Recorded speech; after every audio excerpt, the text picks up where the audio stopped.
Maxime Bernier is the lone MP of the People's Party of Canada. In the years since launching his new party, he has sparked debate over his views on immigration and climate change. He is our guest in studio this morning.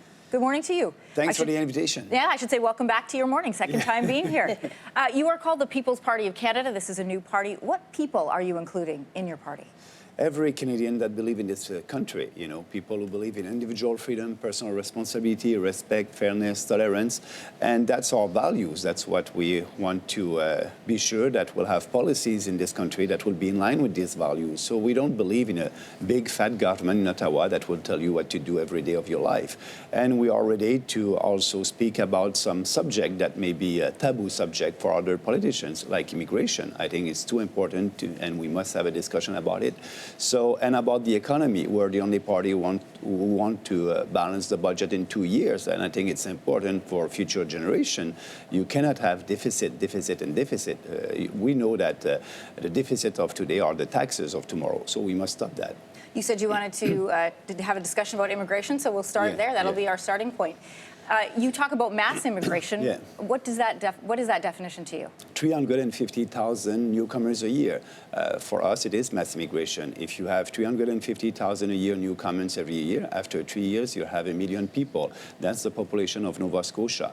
So, and at 350,000 a year per capita, Canada will be the country that will receive more immigrants than any other Western countries. So we need to have more economic immigrants, and our immigration policy must be there to fulfill our economic needs. And right now it is not the case because only 26% of our immigrants are coming under the rubric of economic immigrants, so a person that is coming here because of their skill, and we need that person for some jobs. Can we jump on that number a little bit? Because you say that 25% or 26%, so today are economic immigrants in your estimation. And in fact, that number is actually closer to 60%. In fact, the vast majority of Canadians who are coming now as immigrants are already coming under the Canadian economic, they receive permanent visas, the majority awarded under the Federal Skills Worker Program.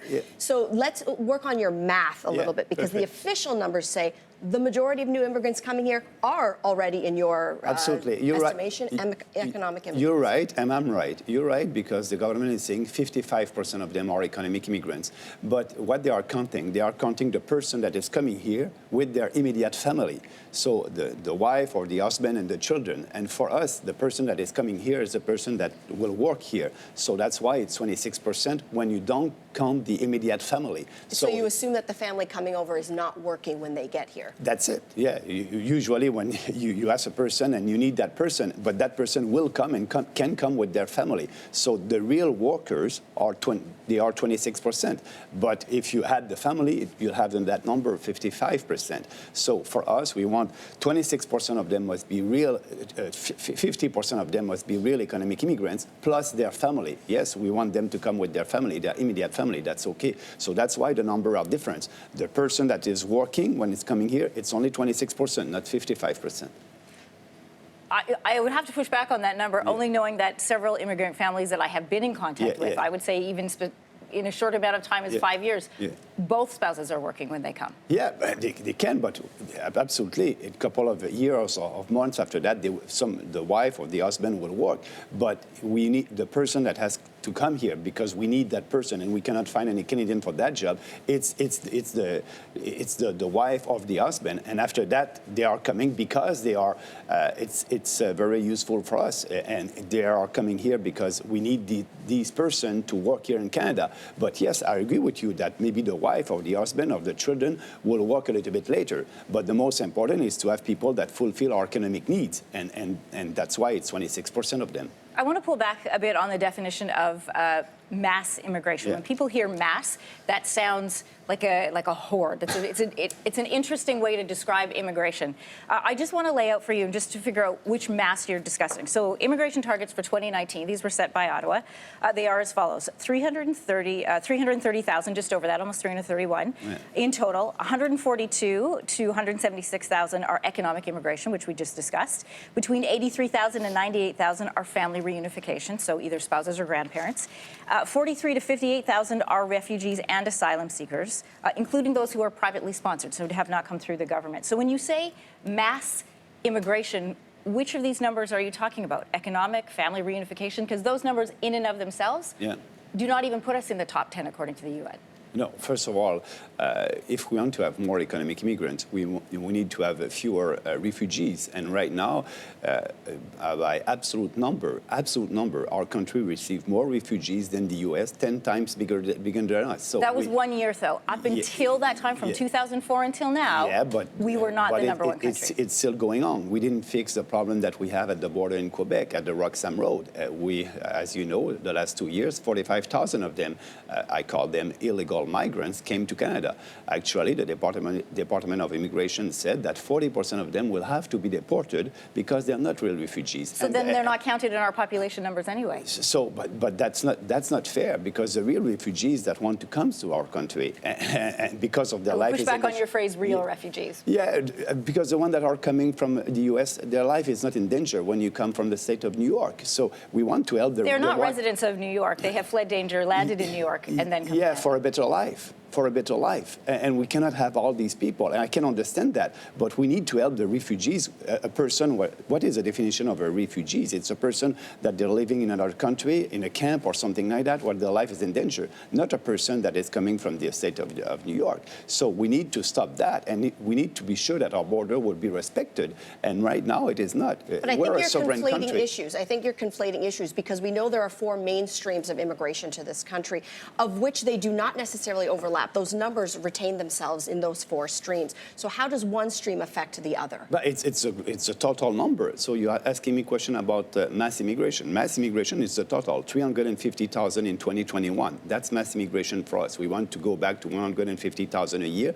More economic immigrants. We'll have fewer refugees and no more reunification of family. Reunification of family for us, it's the mom, the granddad that are coming. But the immediate family, we're okay with that. So yes, let's have more people that will come here, that will help to work, and if they have a job, it would be easier for that person to integrate our society also. So we want to be sure to be able to do a face-to-face interview with these people. We're not doing that anymore, so that's important.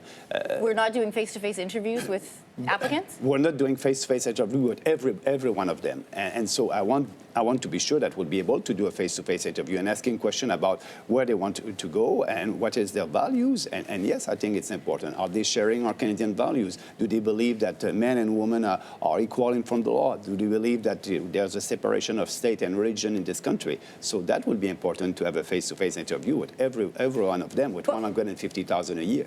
The questions that you're talking about asking are questions that are different, that are in our Constitution. Yes, we have equal rights for men and women, but you're asking to ask people, do they believe in a separation of church and state? Absolutely. But in our Constitution, we talk about freedom of religion being practiced here. So if I'm applying to come to Canada, which my parents did, they applied under the belief that they were coming to a country that allowed them to express into their belief systems and their cultures. I don't have anything against that. You're absolutely right. We're freedom of religion and freedom to criticize religions also. What I'm saying, they must know that in Canada, we have a separation between the state and the religion, and that's important, you know.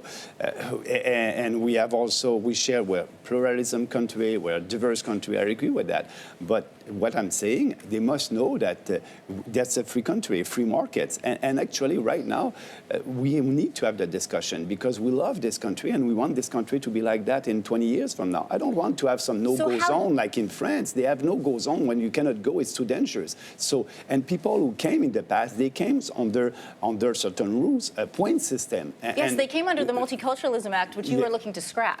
Yeah, but it's not an act that will. It's not because we have a multiculturalism act that we are a diverse country. We are a diverse country de facto, so we don't need a legislation to tell us that. But Mr. Bernier, we're diverse because we believe in immigration. Yeah.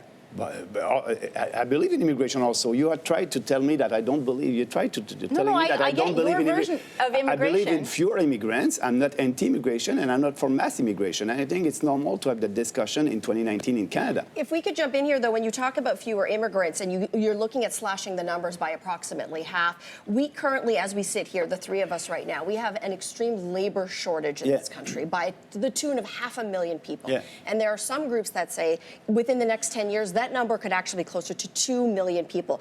Also, as Canadians, we are not having enough children. Yeah. We must have immigration to sustain the economy as we enjoy it today? There's an aging population. One day we will be part of this. Who is going to sustain the economy when your math doesn't seem to account that we need immigrants to fill those jobs? But that's why we need more economic immigrants, not 26% of them, 50% of them. That's our plan. And yes, and if you have refugees and like 45,000 that we had the last 2 years, that's a cost for the society in the short term. So we need to have people that will help us to build this party like they did in the past. So that's why we must focus on economic immigrants. But also for the shortage of workers, there's also automatization and businesses can be more productive. And that's why we have an economic plan to lower taxes to every business with a flat tax at 10%, no more capital gains tax. They will have more of their own money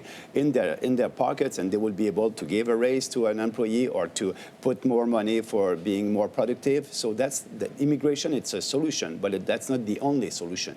Okay, I want to move on. I'm not quite sure what you mean by situations of the past, but let's move on. Affordability is a big issue in this election. Everybody is talking about how much money can I keep in my pocket. Last week you tweeted out this, and I'm going to put it up for our viewers in case they didn't catch it. The other leaders have made spending promises, announced new programs, benefits, targeted tax credits, etc. every day to buy your votes. I have done none of this. I'm only running on bold reforms and sound policies that will benefit all Canadians. You didn't follow up with a tweet of what those policies are. So what of your policies will help all Canadians? First, abolishing the cartel for male dairy and poultry. A Canadian family would save $400 a year, and we're the only party to speak about that. You're talking about supply management. Yeah, the supply management, it's a cartel. They are fixing the price, artificially high prices. If you go to the US, a dozen of eggs will be 99 cents US. Here it's about $3.40 Canadian. So it's unfair. It's a regressive tax on the poor. So we need to abolish that. If you're serious to help the poor and families, that must be the first thing that we must do. But all the other political parties want to work with that cartel, with 19,000 producers under supply management. I want to work for 36 million Canadians. And also we have a tax reform. We'll have 2 tax rates instead of 1, and we'll increase the personal exemption at $15,000. So if you earn less than $15,000 in this country, you won't pay an income tax. So that's more money in your pockets. I do understand that supply management is an issue that is important to farmers. I come from a farming background, but that includes dismantling at least 3 trade agreements. No, we can do that alone. We need to do that for Canadian consumers. I'm not doing that I'm doing that for Canadian consumers and for the farmers. They're doing great products, and I want them to be able to export. Our beef producers are able to export. It's only 10% of the farmers that are under that socialist system that Pierre-Elliott Trudeau brought in 45 years ago. We need to get rid of that, and that's good. They're producing good products. We're going to buy back their quota. The cost will be around $3 and $5 billion, and we can do that. They're going to have a transition period of 5 years, and they will be able to export. So that's great. That's the best solution for them and for Canadian consumers. If that were a very good system, why we're the only country in the world who's having a system like that, a socialist system? And I understand that these people will want to keep their privilege, but that's not my job to work for them and for their privilege. That's why I'm saying I'm not there to please them. I'm there to work for Canadians, but they don't want to understand that at the short term it will be good for them because they will be able to export their products. We're going to come back to that in just a quick second. We do have Lindsey Deluce who is standing by. We do have some social media questions for you this morning. Let's check in with Lindsey. All right, guys, I have a question from Jules on Instagram. Jules asked this: what is he going to do for seniors? First of all, I think that's important to increase as you know, the interest rate, the inflation is very high in this country, so the senior pension must be adjusted with the inflation. And right now, it is officially the case, but the inflation in Canada is more than 2%, and I want them to be able to. If you look at if you calculate the inflation differently, it will be about 3-4%. So we must be sure to adjust that pension with the real inflation. Another huge issue that Canadians are looking at for this election is climate change. And many voters are saying this is perhaps one of the most important issues for them when they hit the ballot box next month. So you say you are going to, in your words in the past, do nothing to address climate change. And yet Canadians, regardless of what you believe, are saying this is a very key issue for the election. What will you do to get those votes? Well, I'm different than the other politicians. As you know, I'm not doing politics to please everybody. So that's why climate change is a shared jurisdiction with provinces. As you may know, in Quebec, the carbon tax won't apply because they have a cap and trade system. So I will let provinces deal with that. And I don't believe that at the climate emergency crisis, I don't think there's a crisis there. But I know that the climate is always changing, and it will always change, and maybe we need to do more study about the climate. So you're saying only if there's an emergency, that's when you would perhaps act? But, you know, I'm honest with the population. Justin Trudeau and Andrew Scheer are saying, you know, they will achieve the Paris Accord targets, and everybody knows that they won't. The UN said, you know, you must impose a carbon tax of $300 a ton to be able to do that, not $50 a ton. So when Andrew Scheer and Justin Trudeau are traveling across the country and saying they will be able to achieve the Paris Accord target, it's not true. Ask Elizabeth May, she will tell you that. And we cannot save the world about that. What I'm saying, I say I won't sign the Paris Accord, and if provinces want to deal with that, they will. And on the environment, you know, we still have a lake and river that are not clear, so I want to have clear lake, clear rivers, and clear land. So that's doing something very concrete for the environment. But climate change, for me, it must be dealt at the provincial level. Mr. Bernier, we only have about 30 seconds left. Yesterday, you tweeted out that you welcome candidates from all religious, ethnic backgrounds. There's no room for bigotry in your party. You are a new party. People are trying to define who you are. Is your party a racist party? My God, as you know, I'm not a racist, and our party is not. And all these people that don't share our values are not welcome in this party. And so I'm very proud that we built this party with 41,000 members all across the country that share the freedom ideas. We believe in people. We don't believe in big, fat government. And we believe that people know better than a politician what is good for them. So this party believes in Canadian values, and I'm very proud of that. And all our members agree with our values and our core principles. Mr. Bernier, thank you for coming on your morning. Thanks for watching. If you like this, be sure to subscribe here. And you can check out more Your Morning videos right here.